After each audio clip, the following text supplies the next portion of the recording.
गर्मियों का मौसम था। सूरज आसमान से आग बरसा रहा था, लेकिन किसी कारवां के साथ एक जादूगर रेगिस्तान पार कर रहा था। वह बहुत प्यासा था। तभी एक छोटी लड़की शाइस्ता ने देखा कि उसके पास पानी नहीं था। तब उसने जादूगर को अपनी बोतल से पानी पिलाया। शाइस्ता का व्यवहार जादूगर को बहुत अच्छा लगा। वह उसे कुछ देना चाहता था। जब कारवां शहर पहुंचा तो उसने विदा लेने से पहले उसे लकड़ी का एक संदूक दिया और बोला, मेरी बच्ची, तुम बहुत दयालु हो। एक दिन तुम्हारी दयालुता तुम्हारे लिए पुरस्कार बनेगी। शाइस्ता की माँ ने सोचा कि उस संदूक को बाजार में बेचकर भी कुछ नहीं मिलेगा, इसलिए उसने वह संदूक उसके पास ही रहने दिया।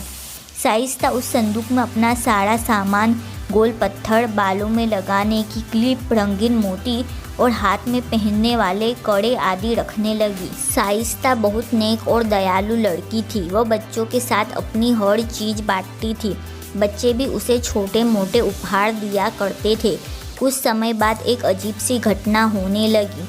जब वह संदूक में कुछ नहीं रखती थी, तब भी उसमें से अपने आप उपहार निकल आते थे, जैसे मोतियों से बना कंघा, चांदी की मुठ वाला आईना, लाल नंग वाली सोने की अंगूठी तथा खिलौने आदि। यह नहीं, जब शाइस्ता बड़ी हुई तो उसका संदूक भी बड़ा होने लगा। जब वह रेशम की पोशाक चाहती तो उसमें से रेशम की पोशाक निकल आती।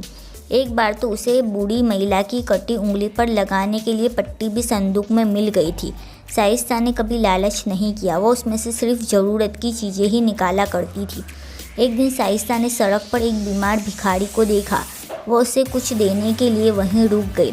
फिर उसने संदूक से भिखारी के लिए भोजन और कुछ सिक्के निकाले। भिखारी बोला, मुझे सिक्के या भोजन नहीं चाहिए।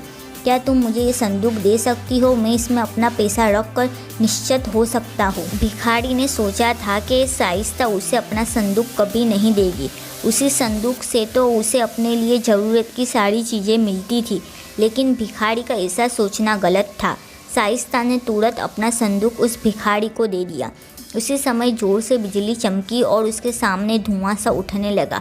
फिर उस धुएं से निकलकर एक सुंदर राजकुमार बाहर आया। वो बोला, मैं राजकुमार अली हूँ। जिस जादूगर ने तुम्हें यह संदूक दिया था वो मेरे पिता है और एक राज्य के राजा है। उन्होंने ही मुझे भिखारी बनाकर तुम्हारे पास भेजा था।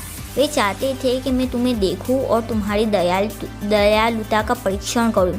उनका कहना था कि तुम दुनिया की सबसे दयालु और अच्छे दिल वाली लड़की हो। उन्होंने गलत नहीं कहा था।